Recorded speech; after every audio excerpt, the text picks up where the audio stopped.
Chapter 95.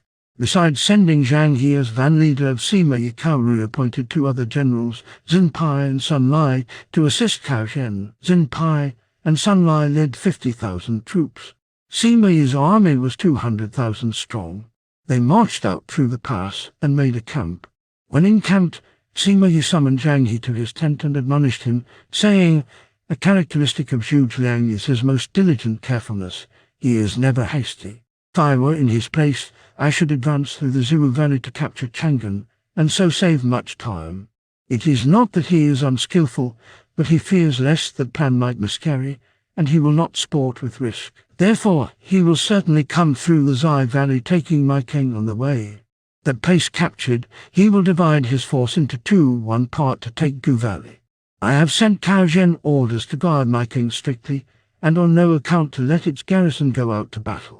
The generals Sun Lai and Xin Pai are to command the Gu Valley entrance, and should the enemy come, they are to make a sudden attack." "By what road will you advance?" asked Zhang He. "I know a road west of Qinling Mountains called Jiating, on which stands the city Liliu. These two places are the throat of Hanzhong. Zhu Ziliang will take advantage of the unpreparedness of Cao Zhen, and will certainly come in by this way. You and I will go to Jiating, whence it is a short distance to Yongping Pass. When Zhu Ziliang hears that the road through Jiating is blocked and his supplies cut off, he will know that all the lands of West Valley land is impossible to keep, and will retire without losing a moment into Hanzhong. I shall smite him on the march, and I ought to gain a complete victory. If he should not retire, then I shall block all the smaller roads and so stop his supplies. A month's starvation will kill off the soldiers of Shu, and Zhu Ziliang will be my prisoner." Zhang He took in the scheme and expressed his admiration, saying, "O Commander, your calculation exceeds human." Sima Yi continued, however, "It is not to be forgotten that Zhu Ziliang is quite different from Meng Da. You, as leader of the van, will have to advance with the utmost care. You must impress upon your generals the importance of reconnoitering a long way ahead, and only advancing when they are sure there is no ambush. The least remissness will make you the victim of some ruse of the enemy." Zhang He, having received his instructions, marched away. Meanwhile, spies had come to Zhu Ziliang in Qishan with news of the destruction of Meng Da and the failure of his conspiracy. They said Sima Yi marched rapidly in 8 days to Xincheng. He had Shen Yi, Shendan Lai Gu, and Deng Xian plot against Meng Da from within. Meng Da had not been able to do anything and was killed. Now Sima Yi has gone to Chang'an when he has marched through the pass with Zhang He. Zhu Ziliang was distressed. "Meng Da's destruction was certain," said he. "Such a scheme could not remain secret. Now Sima Yi will try for Jiating and block the one road essential to us." So Jiating had to be defended, and Zhu Ziliang asked who would go. Ma Su offered himself instantly. Zhu Ziliang urged upon him the importance of his task. "The place is small, but of very great importance, for its loss would involve the loss of the whole army. You are deeply read in all the rules of strategy, but the defense of this place is difficult, since it has no wall and no natural defenses. I have studied the books of war since I was a boy, and I may say I know a little of the art of war," Ma Su replied. "Why alone is Jiating so difficult to hold?" "Because Sima Yi is an exceptional man, and also he has a famous second in Zhang He as leader of the van. I fear you may not be a match for him." Ma Su replied, "To say nothing of these two, I would not mind if Cao Rui himself came against me. If I fail, then I beg you to behead my whole family." "There is no jesting in war," said Zhu Ziliang. "I will give a written pledge." Zhu Ziliang agreed, and a written pledge was given and placed on record. Zhu Ziliang continued, "I shall give you 25,000 veterans, and also send an officer of rank to assist you." Next, he summoned Wang Ping and said to him, "As you are a careful and cautious man, I am giving you a very responsible position. You are to hold Jiating with the utmost tenacity. Camp there in the most commanding position, so that the enemy cannot steal by. When your arrangements are complete, draw a plan of them and a map of the local topography, and let me see it. All my dispositions have been carefully thought out and are not to be changed. If you can hold this successfully, it will be of the first service in the capture of Chang'an." "So be it. Very, very careful. After Ma Su and Wang Ping had gone and Zhu Zhiang had reflected for a long time, it occurred to him that there might be some slip between his two leaders. So he called Gao Zhang to him and said, northeast of Jiating is a city named Liliu, and near it an unfrequented hill path. There you are to camp and make a stockade. I will give you 10,000 troops for this task. If Jiating should be threatened, you may go to the rescue. After Gao Zhang had left, and as Zhu Zhiang thought Gao Zhang was not a match for his opponent Zhang He, he decided there ought to be additional strength on the west in order to make Jiating safe. So he summoned Wei Yan and bade him lead his army to the rear of Jiating and camp there. But Wei Yan said, as leader of the van, I should go first against the enemy. Why am I sent to a place where there is no fighting? The leadership of the van is really a second-rate task. Now I am sending you to support Jiating and take post on the most dangerous road to Yongping Pass. You are the chief keeper of the throat of Hanzhong. It is a very responsible post, and not at all an idle one. Do not so regard it and spoil my whole plan. Be particularly careful. Wei Yan, satisfied now that he was given this important mission, marched off. Zhu Zhiang's mind was at rest, and he called up Zhou Zilong and Deng Zhai, to whom he said, now that Sima Yi is in command of the army, the whole outlook is different. Each of you will lead a force out to Gu Valley and move about so as to mislead the enemy. Whether you meet and engage them or not, you will certainly cause them uneasiness. I am going to lead the main army through the Zai Valley to my king. If I can capture that, Chang'an will fall. Zhou Zilong and Deng Zhai took the orders and went off. Zhu Zhiang appointed Jiang Wei as leader of the van, and they marched to the Zai Valley. When Ma Su and Wang Ping had reached Jiating and saw what manner of place it was, Ma Su smiled, saying, why was the Prime Minister so extremely anxious? How would the Wei armies dare to come to such a hilly place as this? Wang Ping replied, though they might not dare to come, we should set our camp at this meeting of many roads. So Wang Ping ordered his soldiers to fell trees and build a strong stockade, as for a permanent stay. But Ma Su had a different idea. What sort of a place is a road to make a camp in? Here is a hill standing solitary and well wooded.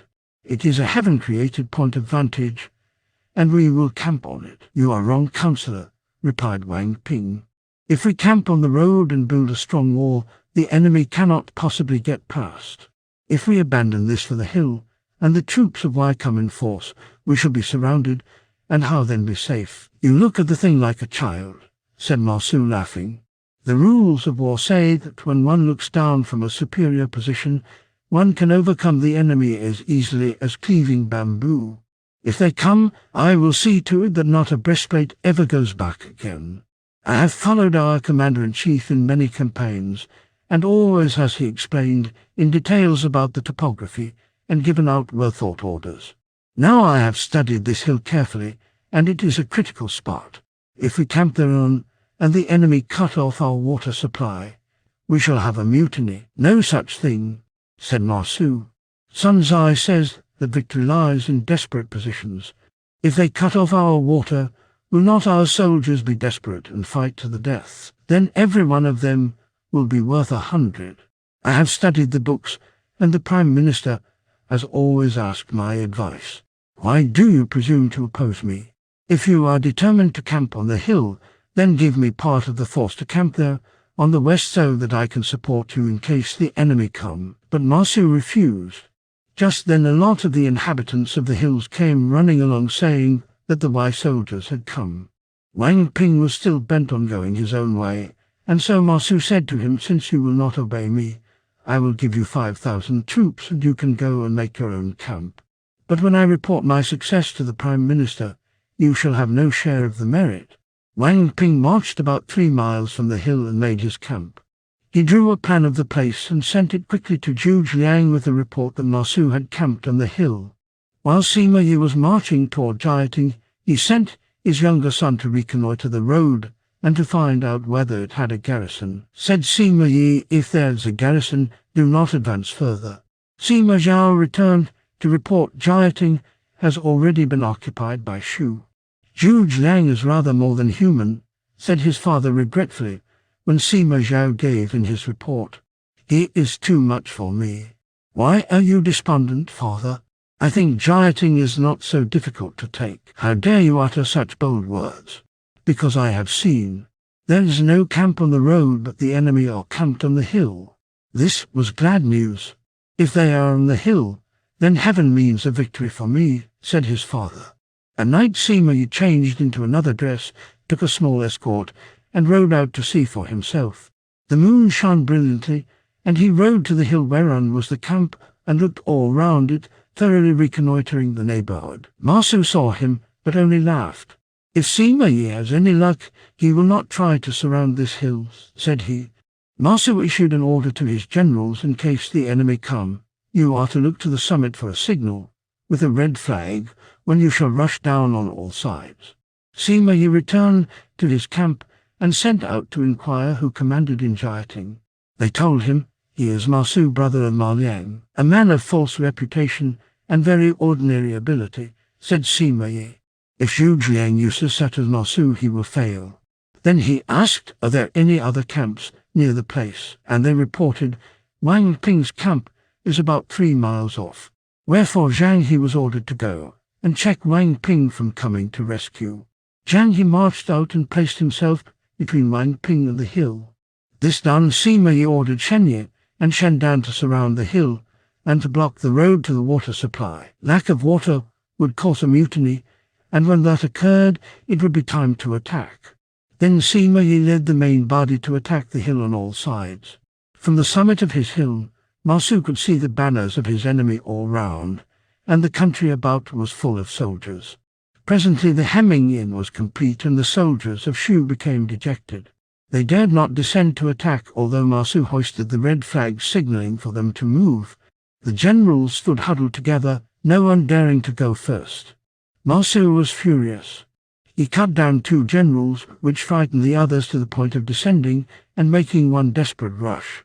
But the troops of Wei would stand firm against their attack, and they rescended the hill. Masu saw that matters were going ill, so he issued orders to bar the gates and defend till help should come from outside.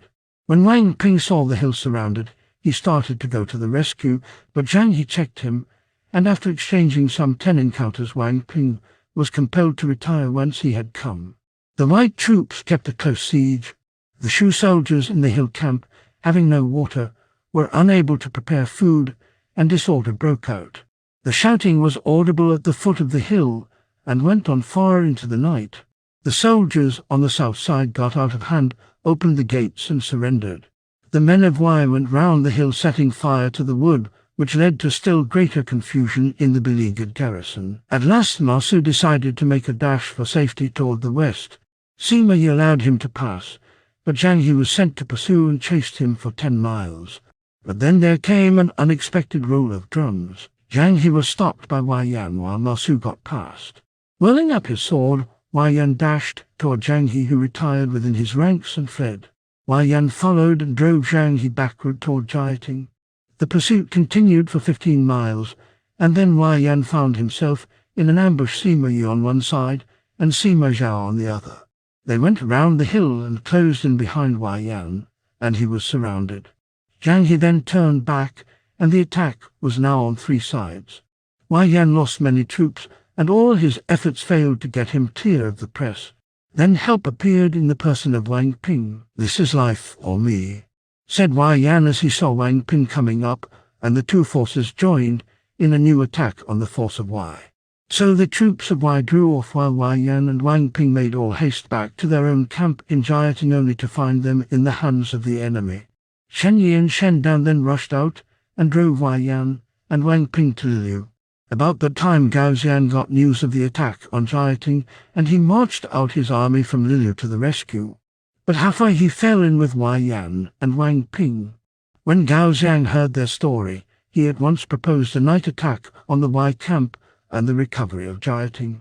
They talked this over on the hillside and arranged their plans, after which they set themselves to wait till it was dark enough to start. They set out along 3 roads. Wei Yan was the first to reach Jiating. Not a soldier was visible, which looked suspicious. He decided to await the arrival of Gao Xian, and they both speculated as to the whereabouts of their enemy. They could find no trace, and the 3rd army under Wang Ping had not yet come up. Suddenly a bomb exploded, and a brilliant flash lit up the sky. Drums rolled as though the earth was rending, and the enemy appeared. In a trice the armies of Shu found themselves hemmed in. Both Wei Yan and Gao Xiang pushed here and shoved there, but could find no way out. Then most opportunely from behind a hill rolled out a thunder of drums, and there was Wang Ping coming to their rescue. Then the three forced their way to Liliu. But just as they drew near to the city, another body of soldiers came up, which from the writing on their flags, they read Wei Commander Guo Huai. Now Guo Huai had talked over Sima Yi's recall with his colleague Cao Zhen, and fearing lest the recalled general should acquire too great glory, Guo Huai had set out to anticipate him in the capture of Jiating. Disappointed when he heard of Sima Yi's success there, he had decided to try a similar exploit at Liliu. So he had diverted his march thither. He engaged the three Shu armies at once and slew many of them. Wei Yan feared the Wei army might pour into Hanzhong. So Wang Ping, Gao Xiang, and Wei Yan rushed to Yongping Pass and mustered its defense. Guo Huai, pleased with his success, gathered in his army after the victory and said to his officers, "I was disappointed at Jiating, but we have taken this place, and that is merit of high order."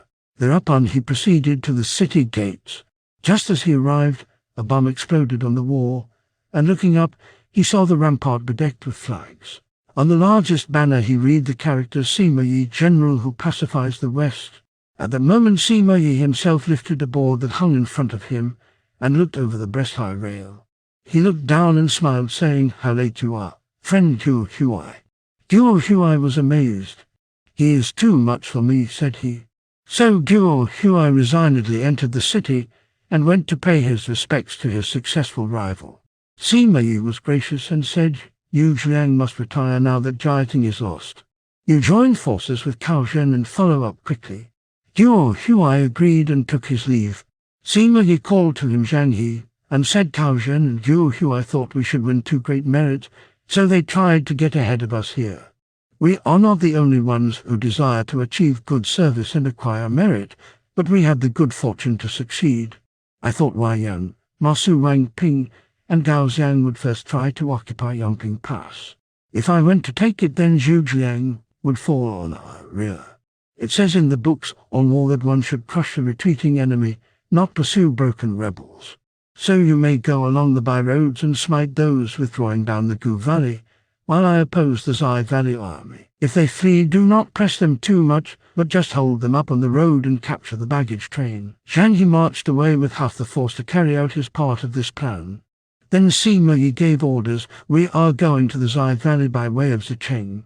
Though Zicheng is a small place, it is important as a depot of stores for the Shu army, beside commanding the road to the three counties of Nonan, Qianshui, and Anding. If this place can be captured, the other three can be recaptured." Sima Yi left Chenyi and Shendan to guard Liliu and marched his army toward the Zai Valley. After Zhu Jiang had sent Ma Su to guard Jiating, his mind was constantly disturbed. Then arrived the messenger with the topography and plan prepared by Wang Ping. Zhu Jiang went over to his table and opened the letter. As he read it, he smote the table in wrath. "Ma Su's foolishness has destroyed the army," he cried. "Why are you so disturbed, O Prime Minister?" asked those near. "By this plan I see that we have lost command of an important road. The camp has been made on the hill. If the Wei army come in force, our army will be surrounded and their water supply interrupted. In 2 days the soldiers will be in a state of mutiny. If Jiating shall be lost, how shall we be able to retire?" Here High Councillor Yang Yi said, "I am none too clever, I know, but let me go to replace Ma Su." Zhu Jiang explained to Yang Yi how and where to camp, but before he could start, a horseman brought the news of the loss of Jiating and Liliu. This made Zhu Jiang very sad, and he sighed, saying, "The whole scheme has come to naught, and it is my fault." Zhu Jiang sent for Guanzhong and Zhang Ba, said, "Each of you takes 3,000 of good soldiers and go along the road to Wugong Hills. If you fall in with the enemy, do not fight, but beat drums and raise a hubbub, and make them hesitate and be doubtful, so that they may retire. Do not pursue, but when they retire, make for Yongping Pass. He also sent Zhang Yi to put Saber Pass in order for retreat and issued instructions for making ready to march. Ma Dai and Jiang Wei were told to guard the rear, but they were to go into ambush in the valleys till the whole army would have retreated. Trusty messengers were sent with the news to Tianshu, Nan'an, and ending that the officers, army, and people might go away into Hanzhong. He also sent to remove to a place of safety in Hanzhong the aged mother of Jiang Wei. All these arrangements made, Zhu Zheng took 5,000 troops and set out for Zicheng to remove the stores. But messenger after messenger, more than 10 of them, came to report Sima Yi is advancing rapidly on Zicheng with an army of 150,000 troops. No leader of rank was left to Zhu Zheng. He had only the civil officials and the 5,000 soldiers, and as half this force had started to remove the stores, he had only 2,500 left. His officers were all frightened at the news of near approach of the enemy. Zhu Zheng himself went up on the rampart to look around. He saw clouds of dust rising into the sky. The Wei armies were nearing Zicheng along 2 roads. Then he gave orders all the banners are to be removed and concealed. If any officer in command of soldiers in the city moves or makes any noise, he will be instantly put to death. Next, he threw open all the gates and set 20 soldiers dressed as ordinary people cleaning the streets at each gate. He told them not to react at the coming of the Wei army, as he had a plan ready for the city defense. When all these preparations were complete, he donned the simple Taoist dress and, attended by a couple of lads, sat down on the wall by one of the towers with his lute before him and a stick of incense burning. Sima Yi's scouts came near the city gate and saw all this. They did not enter the city, but went back and reported what they had seen. Sima Yi smiled incredulously, but he halted his army and rode ahead himself. No, it was exactly as the scouts had reported. Zhu Zheng sat there, his face with all smiles, as he played the lute. A lad stood on one side of him bearing a treasured sword, and on the other a boy with the ordinary symbol of authority, a yak's tail.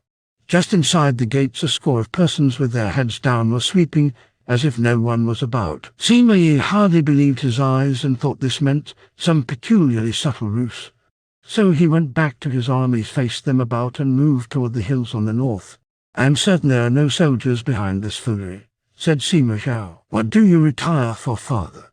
Sima Yi replied, "Zhu Zheng is always most careful and runs no risks. Those open gates undoubtedly mean an ambush. If our force enter the city, they will fall victims to his guile."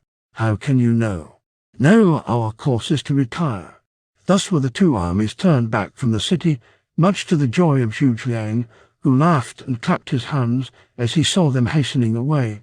The officials gasped with astonishment, and they asked, "Sima Yi is a famous general of Wei, and he was leading 150,000 troops.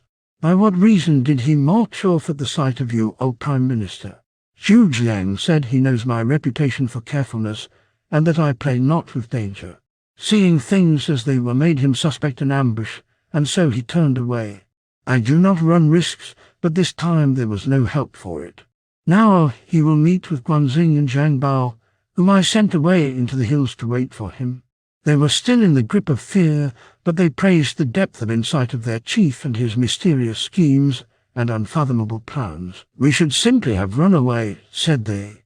"What could we have done with 2,500 soldiers even if we had run? We should not have gone far before being caught," said Zhu Zheng. "Quite open lay the city to the foe." But Zhu Zheng's lute of jasper wonders wrought. It turned aside the legion's onward march. For both the leaders guessed the other's thought. "But if I had been in Sima Yi's place, I should not have turned away," said Zhu Zheng, smiling and clapping his hands. He gave orders that the people of the place should follow the army into Hanzhong, for Sima Yi would assuredly return. They abandoned Zicheng and returned into Hanzhong. In due course the officials and soldiers and people out of the 3 counties also came in. It has been said that Sima Yi turned aside from the city. He went to Wugong Hills. Presently there came the sounds of a Shu army from behind the hills. Sima Yi turned to his son, saying, "If we do not retire, we shall yet somehow fall victims to this Zhu Zheng." Then appeared a force advancing rapidly, the main banner displaying Tiger General of the Right Guard, Zhang Bao. The soldiers of Wei were seized with sudden panic and ran, flinging off their armors and throwing away their weapons. But before they had fled very far, they heard other terrible sounds in the valley, and soon saw another force with the main banner dragon general of the left guard, Guanzhong. The roar of armed troops echoing up and down the valley was terrifying. As no one could tell how many men there were bearing down on them, the panic increased. The Wei army abandoned all the baggage and took to flight. But having orders not to pursue, Zhang Bao and Guanzhong let their enemies run in peace while they gathered up the spoils. Then they returned. Seeing the valley apparently full of Shu soldiers, Sima Yi dared not march by the main road. He hurried back to Jiating. At this time Cao Zhen, hearing the army of Shu was retreating, went in pursuit. But at a certain point he encountered a strong force under Ma Dai and Zhang Wei. Valleys and hills seemed to swarm with enemies, and Cao Zhen became alarmed. Then Chen Zhao, his van leader, was slain by Ma Dai, and the soldiers were panic-stricken and fled in disorder. And the soldiers of Shu were hastening night and day along the road into Hanzhong. Zhao Zilong and Deng Zhai, who had been lying in ambush in Gu Valley, heard that their comrades were retreating. Then said Zhao Zilong, "The army of Wei will surely come to smite us while we are retreating. Wherefore let me first take up a position in their rear, and then you lead off your troops and part of mine, showing my ensigns. I will follow, keeping at the same distance behind you, and thus I shall be able to protect the retreat." Now Guo Huai was leading his army through the Gu Valley. He called up his van leader Su Yong and said to him, "Zhao Zilong is a warrior whom no one can withstand. You must keep a most careful guard lest you fall into some trap while they are retreating." Su Yong replied, smiling, "If you will help me, O commander, we shall be able to capture the Zhao Zilong." So Su Yong with 3,000 troops hastened on ahead and entered the valley in the wake of the Shu army. He saw upon a slope in the distance a large red banner bearing the name Zhao Zilong of Chanshan. This frightened him, and he retired. But before he had gone far, a great uproar arose about him, and a mighty warrior came bounding forth on a swift steed, crying, "Do you recognize Zhao Zilong?" Su Yong was terrified. "Whence came you?" he cried. "Is there another Zhao Zilong here?" But Su Yong could make no stand, and soon fell victim to the spear of the veteran. His troops scattered, and Zhao Zilong marched on after the main body. But soon another company came in pursuit, this time led by a general of Guo Huai named Wanzhong. As they came along, Zhao Zilong halted in the middle of the road to wait for the enemy. By the time Wanzhong had come close, the other Shu soldiers had gone about 10 miles along the road. However, when Wanzhong drew nearer still and saw who it was standing in his path, he hesitated and finally halted.